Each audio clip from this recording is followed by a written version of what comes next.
السلام علیکم، میں ہوں زیب جیجا اور آپ دیکھ رہے ہیں میرا یوٹیوب چینل اور امید ہے آپ جہاں بھی ہوں گے خیریت ہوں گے۔ 2022 اپنے اختتام کے قریب ہی ہے اور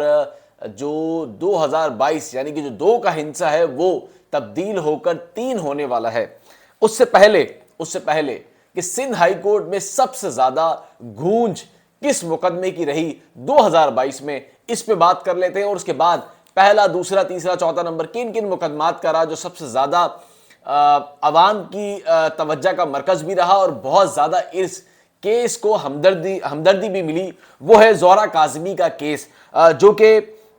پہلے نمبر پر رہا اور سندھ ہائی کورٹ میں سب سے زیادہ سماعتیں اور میڈیا کی توجہ کا مرکز بھی بنا رہا۔ اچھا، زہرہ کاظمی کا جو کیس ہے وہ 16 اپریل کو سامنے آیا تھا۔ جی بالکل، زہرہ کاظمی کا کیس 16 اپریل کو جو سامنے آیا تھا۔ 16 اپریل 2022 کو یہ کیس منظر عام پر آیا تھا اور اس کے بعد مقدمہ درج ہوا تھا، یعنی کہ تاخیر کے بعد جو وہ مقدمہ درج ہوا تھا اور اس کے بعد سندھ ہائی کورٹ نے زہرہ کاظمی کو 23 مئی کو یعنی کہ پنجاب سے سندھ لانے کا ایک آرڈر جاری کیا تھا کہ جو کیس ہے وہ کراچی میں رجسٹرڈ ہے، تو لہٰذا زہرہ کاظمی کا کیس بھی پنجاب کے بجائے سندھ یعنی کراچی میں جو وہ چلایا جائے۔ پھر زہرہ کاظمی کو کراچی لایا گیا تھا، لیکن اس سے پہلے اس کیس میں ایک بہت بڑی جو پیش رفت ہوئی جو کہ بہت کم کیسز میں دیکھنے میں آتی ہے کہ ایک موجودہ آئی جی سندھ کو زہرہ کاظمی کی عدم بازیابی کی وجہ سے ہٹا دیا گیا تھا۔ آپ کو بالکل یاد ہوگا کہ کامران فضل جو کہ آئی جی سندھ تھے،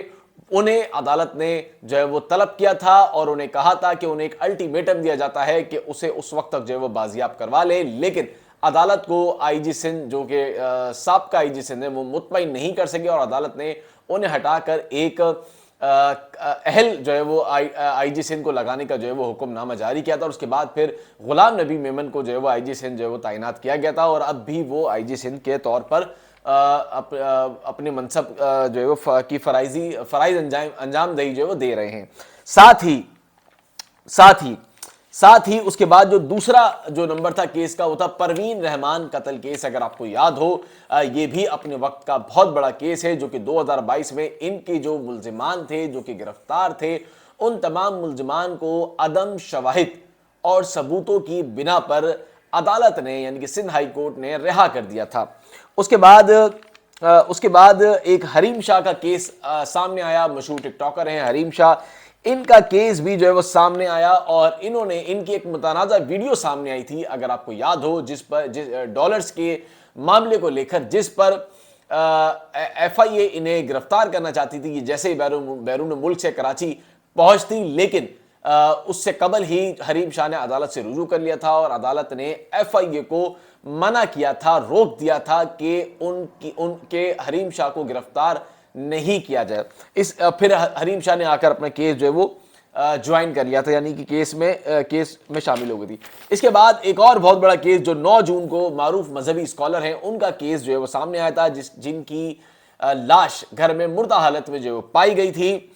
پوسٹ مارٹم کی درخواست جو ان کی جو بیوی ہے، تیسری جو بیوی تھی دانیہ شاہ، اس کی جانب سے کی جا رہی تھی اور ایک شہری نے بھی درخواست دائر کی تھی کہ ان کا پوسٹ مارٹم جو ہے وہ کرایا جائے، لیکن عدالت نے پوسٹ مارٹم کی جو درخواست تھی وہ رد کر دی تھی، پوسٹ مارٹم کرنے سے منع کر دیا تھا۔ ان کی جو سابقہ اہلیہ ہے بشرا، وہ بھی یہی اور بچے بھی یہی چاہتے تھے کہ ان کے والد جو کہ انتقال کر گئے ہیں، گزر گئے ہیں، ان کا پوسٹ مارٹم نہیں کیا جائے اور دانیہ کی جو درخواست تھی، شہری کی جو درخواست تھی، وہ مسترد کر دی تھی۔ ساتھ ہی 12 جنوری کو جس طرح میں نے آپ کو بتایا کہ حریم شاہ والا کیس تھا اور وہ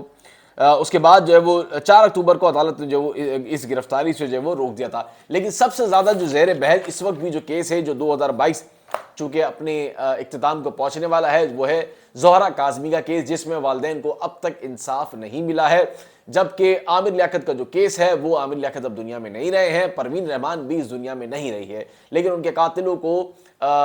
قاتلوں کو بری کر دیا گیا ہے۔ اور ساتھ ہی جو حریم شاہ والا کیس ہے، حریم شاہ کو بھی عدالت سے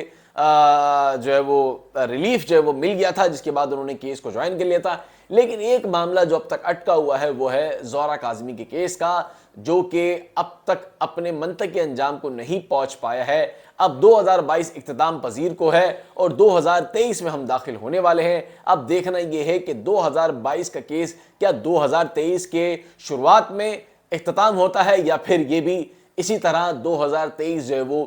پورا ہو جائے گا اور پھر 3 کا ہندسہ ہٹ کر 4 میں چلا جائے گا، یا پھر جس طرح لوگوں کی ایک ہمدردی ہے، دو لوگوں کی توقعات ہے کورٹ سے کہ کورٹ اس معاملے میں انصاف فراہم کرے گی۔ اب دیکھنا یہ ہے کہ کورٹ کب اس معاملے میں والدین کو اور جو اس سے جڑنے والے لوگ ہیں ان کو انصاف فراہم کرتی ہے۔